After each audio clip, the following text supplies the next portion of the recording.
So it's a great pleasure to introduce the second speaker of today's session. So Stephan, we shared office, I think 10 years ago during our master's studies in Munich, so a long time since then. And yeah, so he has an academic background in meteorology and is an expert in both numerical weather prediction and machine learning.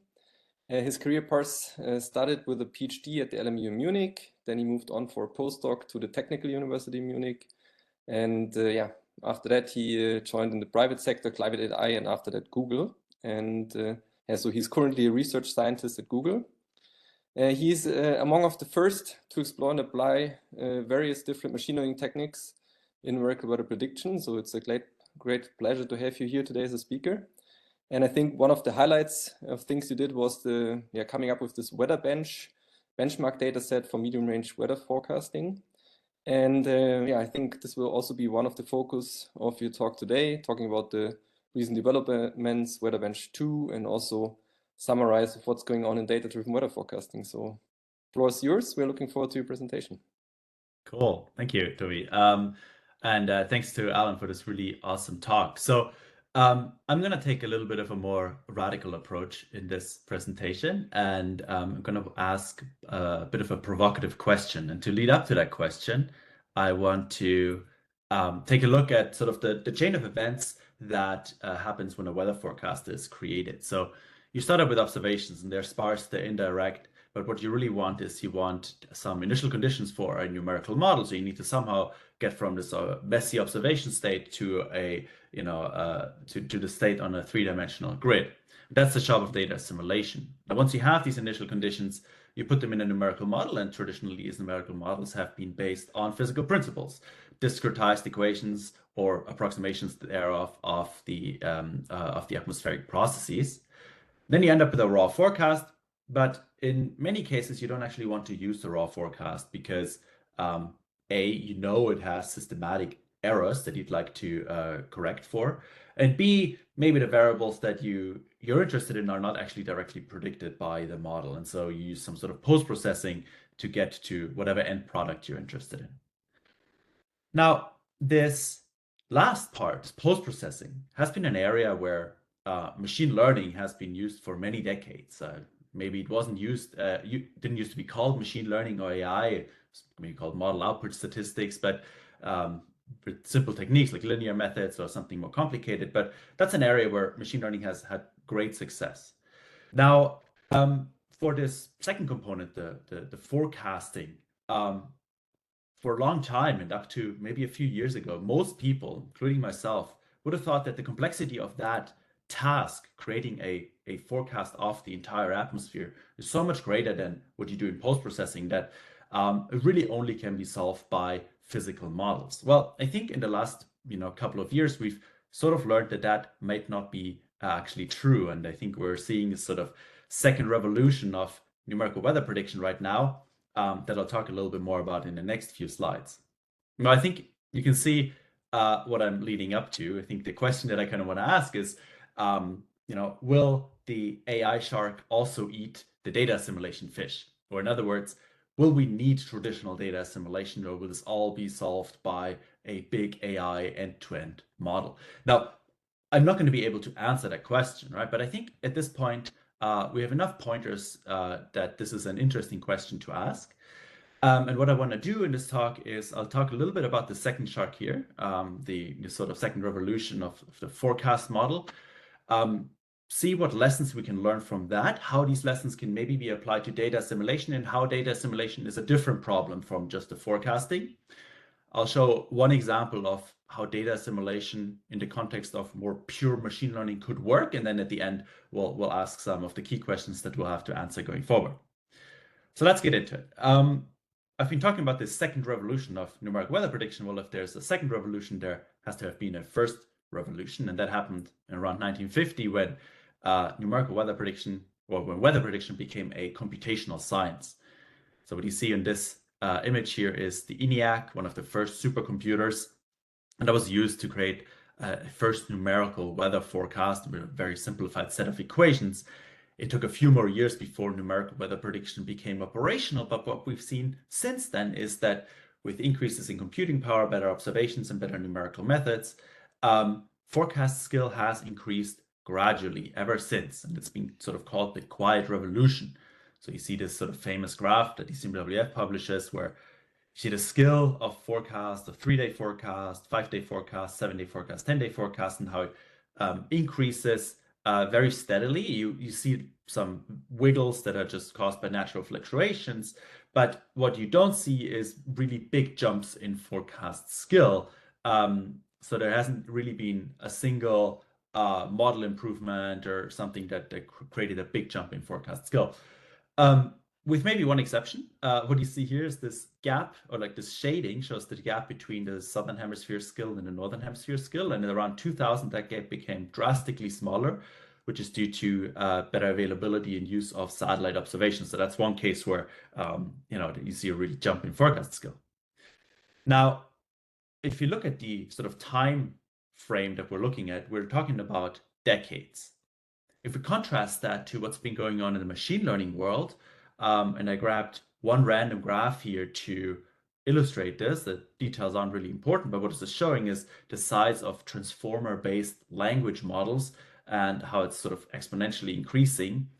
But what I want to highlight here is if you look at the sort of time scale here, we're talking about years, whereas here we're looking at decades. And so a short time in numerical weather prediction is really a long time in machine learning. So if in 2017, a numerical weather prediction system would have looked very similar to today, but in machine learning, that is a completely different world. And we've seen this sort of, rapid development, not only in large language models, but also in the area of purely data-driven weather prediction. So what I did here is I plotted the skill of global data-driven weather forecasts, and as a function of the time at which they were published. You can see here the skill relative to the IFS. Roughly, it took some guessing to get this graph done, but and what you see is like the first attempts at doing this came in around 2018, 2019. This is also when we published the first WeatherBench paper. And then there were some papers after that in the following 2 years that were a little bit better, but still quite a lot worse than the physics-based methods. And I think during that time, I personally got a little bit discouraged by the lack of progress here, and I kind of sort of gave up and looked for other problems to work on. And I think that this was also sort of reflected in the community. And then one of the most exciting moments in my scientific career came in early 2022 when I got an email from some person I never heard of called Ryan Kiesler, and he sent me a draft of a paper where he used a graph neural network for global weather prediction. And the skill that he got was almost as good as that of operational physics-based forecast systems. And that was a real breakthrough. And I think there was a real surprise and wake-up call to myself, but I think also to a lot of other people in the community, because it showed that, what many thought wasn't possible was actually possible, that you can create really skillful numerical weather forecasts with AI methods. And then later that year, a bunch of much bigger models in that vein came out. Pangu, GraphCast, many of you might have heard of. There are more after this that I didn't put on this graph, but you can see that the pace of progress is really kind of astonishing and unusual for the field of weather forecasting, where we're used to sort of this gradual progress. So how good are these models right now? So this is taken from our updated WeatherBench 2 benchmark. So if you can go to this site down there, you can just Google WeatherBench 2, and you'll find sort of a page where you can see the scores of all these different data-driven methods. We'll keep them up to date as new ones came out, and you can also, there are interactive graphics where you can dig deeper into those metrics. But what I'm showing here is sort of the scorecard. I'll say it right away because I want to talk about sort of data assimilation. I'm not going to spend too much time talking about the individual models or about the metrics themselves. I gave a talk at the end of last year where at the AI for Good event series, and you can find that on YouTube if you search for it, where I go into a lot more detail about details of the metrics and so forth. So if this was a little short in this talk, then you can check that out. And I'm also not going to talk too much about the model architecture themselves, but because maybe some of you might not be that familiar with how these data-driven models work, I'll give sort of a 1-minute overview. And so essentially, all these models are, with the exception of neural GCM, which I'll talk about, are big neural networks that are trained on reanalysis data. So in all cases, essentially, this is era 5, right? And most people use around 40 years of data. And the best method also train the models on the sort of native era 5 resolution, which is around 30 kilometers, so 0.25 degrees. And all of these models are autoregressive. So what this means is they have a time step, right? Similar to a numerical weather prediction model that has a time step, but the time step of these data-driven models is usually a lot longer, typically 6 hours, with some variation between the models. And so these models then learn to predict the state as given by era 5 of the atmosphere forward in time by 6-hour increments. And if you want to make a 10-day forecast, you roll out that model until you get to 10 days. And there are different model architectures. Some of them are transformer based. So this is, similar architectures to those you will find in large language models, like for example, Pangu and Fuji. Others are based on graph neural networks, GraphCast, as the name suggests. And there are slight variations. But ultimately, all you need to know, and what you can tell by the fact that the scores are so similar, is that these are big neural networks trained on decades of reanalysis data. So how good are they, right? So let's look at the scorecard. So what's shown here is for 4 variables, upper level variables, that is pressure, temperature, humidity, and the wind vector. The RMSE, root mean squared error, at different lead times. And you can see some physical models. We're using ECMWF's models as our main baseline because they're simply very good. So you have the high resolution model and you have the ensemble mean in this case. This was all computed for the year 2020 when the ensemble was still running at a lower resolution than the high resolution model. And then you have different machine learning models. And without going into a lot of detail, what you can see, there's a lot of blue. And blue means that these models have lower RMSE, so less error than the IFS high resolution model, which is our main baseline, our reference point. So in many aspects, in many metrics, these data-driven methods, and Alan has already alluded to this, are outperforming, whatever that may mean, the physics-based methods. Now, when these models originally came out, sort of in 2022, 2023, I think there were a few question marks. And one of the question marks was, well, all these models are trained and then also tested and initialized with reanalysis data. So era 5 is a reanalysis data set. It's not a live analysis, right? So it's not available in real time. Well, how would this work if you actually use those in an operational context? And thankfully now, there were several efforts that actually tested those models in an operational context. So first of all, I would like to highlight ECMWF's work. They operationalized these models. You can go on ECMWF's charts page right now and look at live forecasts from many of these models.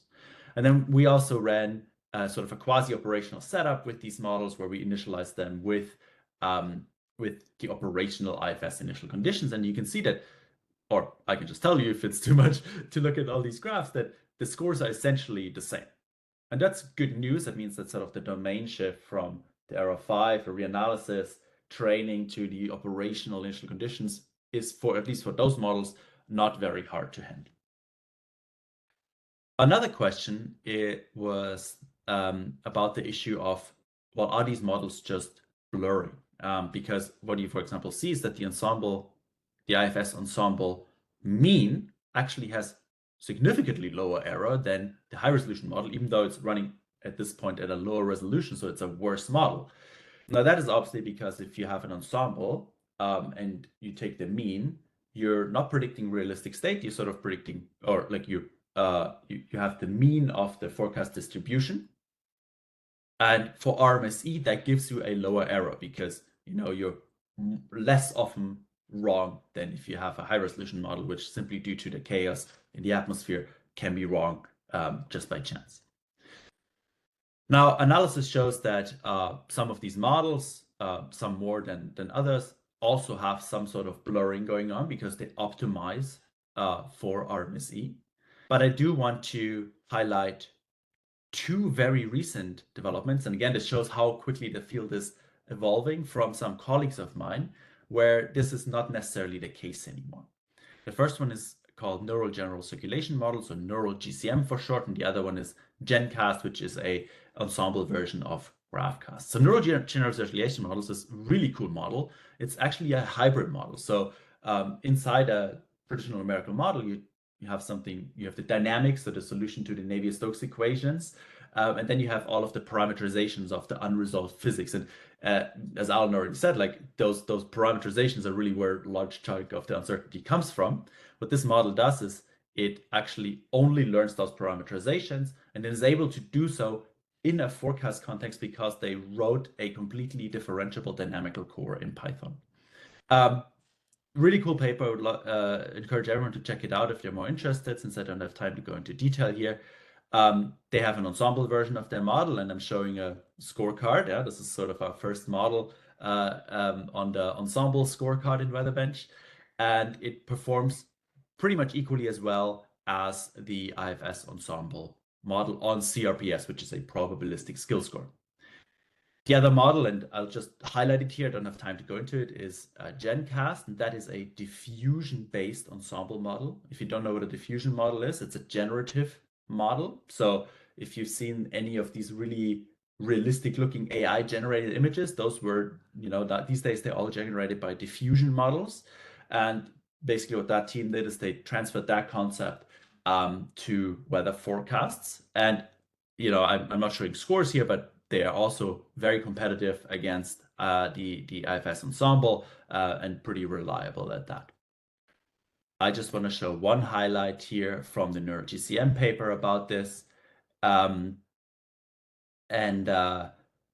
you can see on the right, what's showing is a specific humidity, so water vapor, 1 day, 5 day, 10 day forecast here.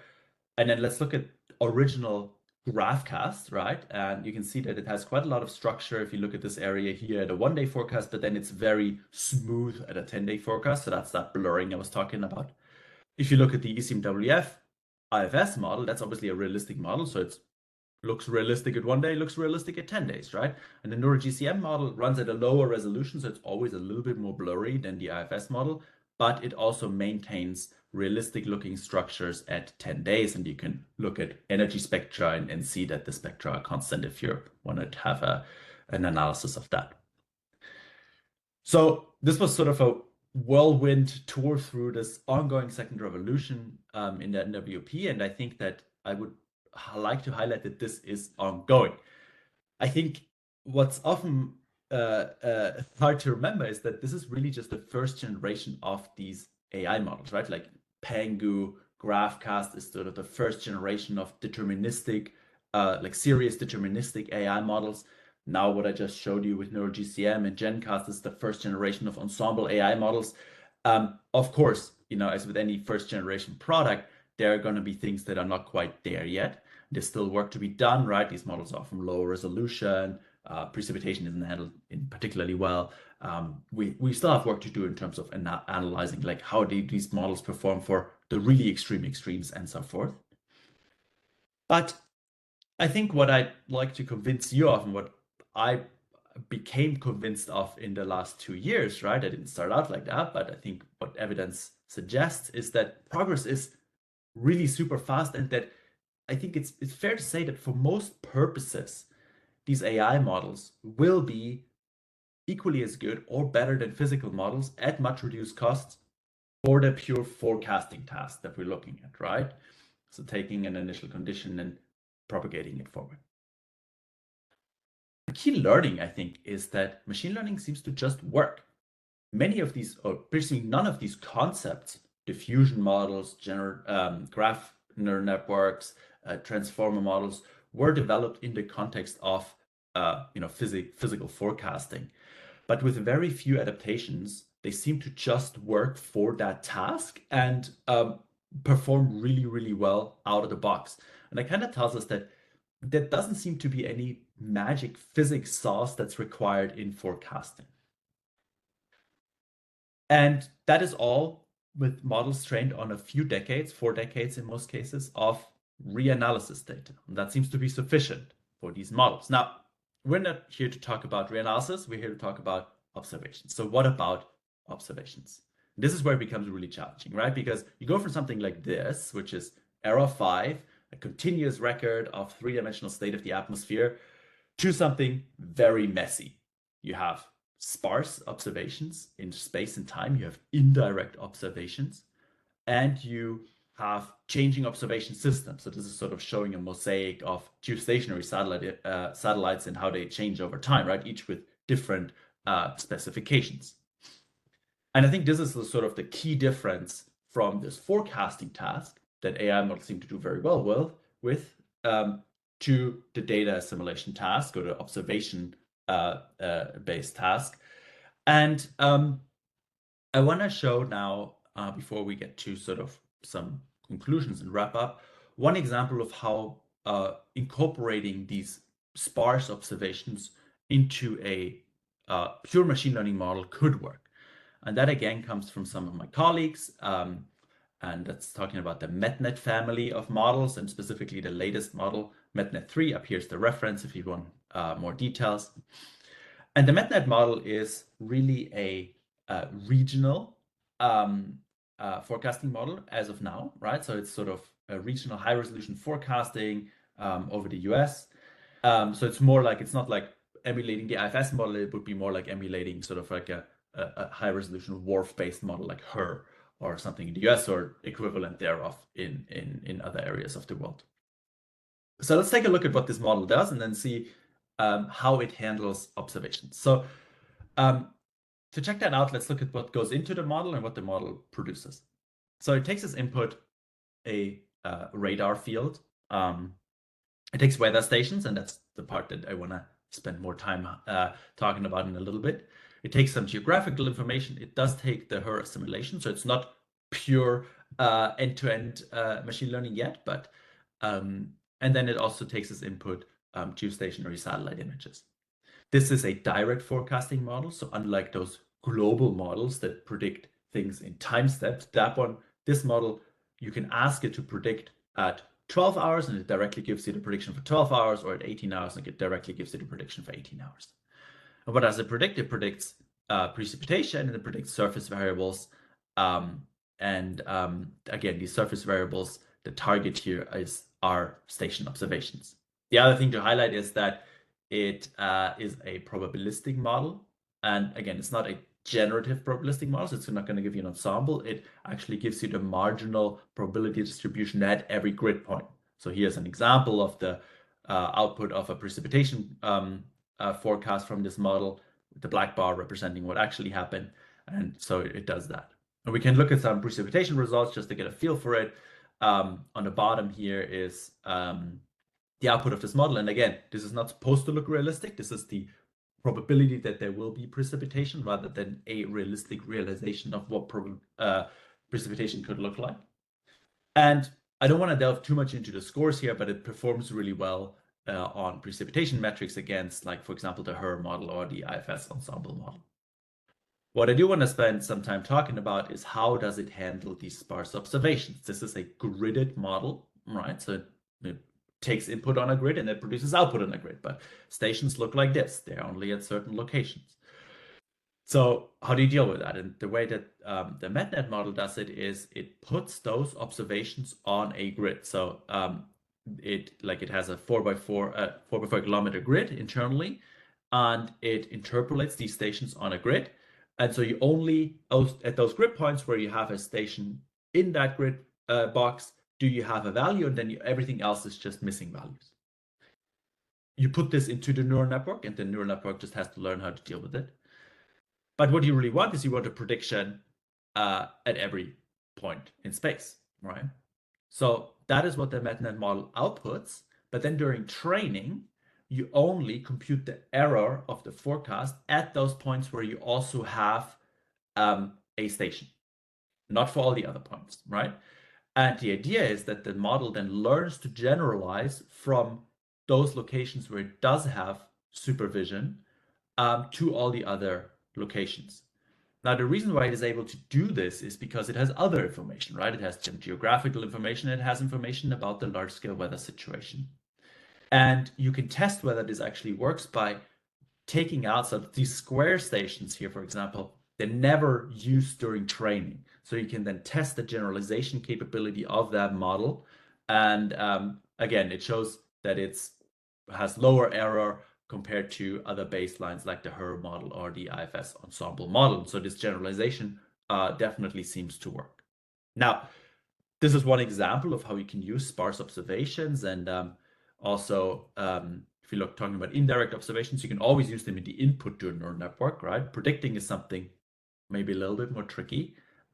Maybe if that's something that you want to do and you want to gain some information about, like traditional data assimilation, you have an observation operator and attached to the output of a model. You don't have that here, so maybe that's something to work on. But in the input, you can always put in any data that you want to neural network. Okay, I just wanted to show this as an example. And then now let's come back to sort of some takeaways and some questions that I think will be really important in the future. So the basic question was, will the AI shark eat the data assimilation fish, or will machine learning replace traditional data assimilation? And I think that the big challenge and what makes this task different from the forecasting task at which these models seem to do really well at is that you have spatial and temporal sparsity and heterogeneity, right? Very messy, this data. And the way data assimilation solves this is by using physical priors. So observation operators are based on physical principles. You have the background prior. And the key question will be, well, are these physical priors a prerequisite to solving these tasks, to solving this problem, or can this be learned? I don't know the answer, but this is what it will come down to, I think. 4 minutes. What this really calls, yeah, thanks, I'm almost done.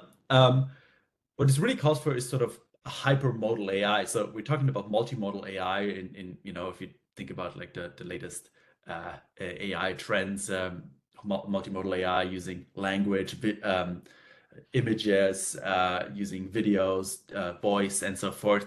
Well, in data, or like in our field, we have so many different observation types, and an AI method needs to be able to deal with all of those. Now, I've been sort of talking about, this in the context of an end-to-end approach, machine learning approach, where you completely ignore data assimilation and you just put data in and you predict data and stuff like that. I'm not advocating that that is the way to go, the only way to go, right? I just thought that would be really interesting to talk about, and maybe as a contrast to some of the other hybrid-based approaches that Alan also talked about. And there are many that I think are really worth exploring. You can use ML within traditional data assimilation. Use GraphCast within 44, for example. Observation operators, Alan talked about, the bias correction. And these are really, really cool things where you can sort of combine the best of both worlds. And I think that at this stage, there's really promise in all of these, and we should push the frontiers in all of these methods. Now, if I had to like sort of make a prediction, I don't think that the AI shark is going to swallow the data assimilation fish, but rather I think that the AI shark will continuously nibble at the data assimilation fish. So what I mean by that is sort of, I think that we probably won't see in the next year or two an AI method that just lives without analysis or reanalysis data. But what I think is that we'll continuously see these methods include more and more raw observation data, both in the input and the output. Now, if you nibble long enough, if you include enough sources, then maybe at some point we can try the experiment where we say, oh, okay, let's now not use the analysis data and see what happens.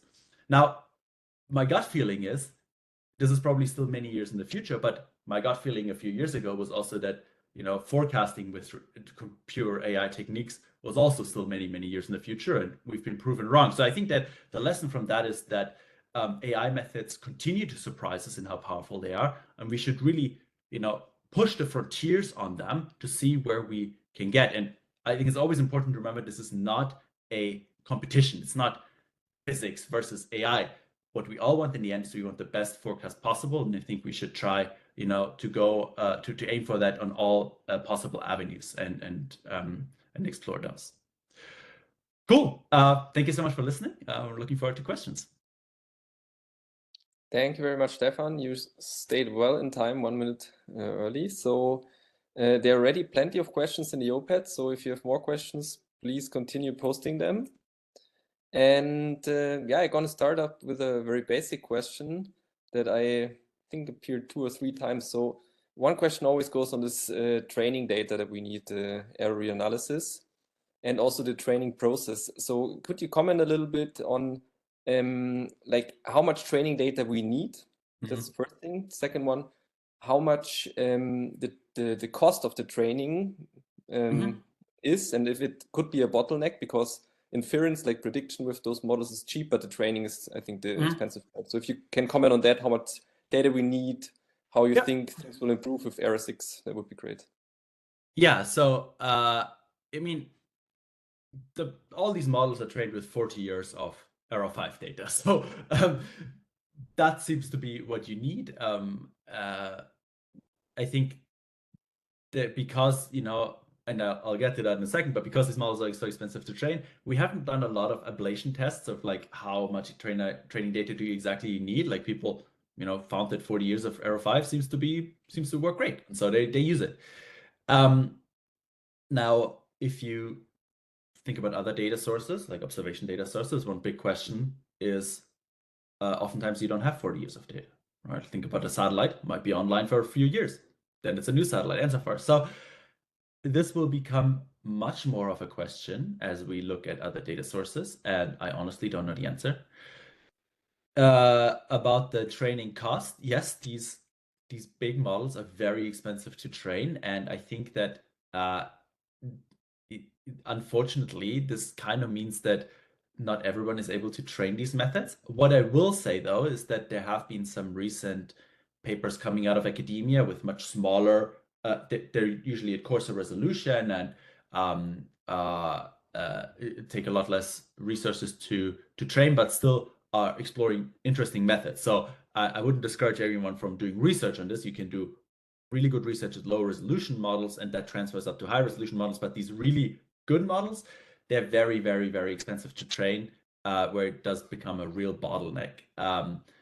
They're very fast to run, but training is really, I think you're thinking about hundreds of GPUs or TPUs for weeks. So it's really not something that everyone can do. Okay, great, thanks. So the second thing that I distill out of the questions that I want to ask now is, there are many comments about, okay, machine learning is not, does not has any physical information. And people comment, okay, is the reanalysis providing the secret physical information?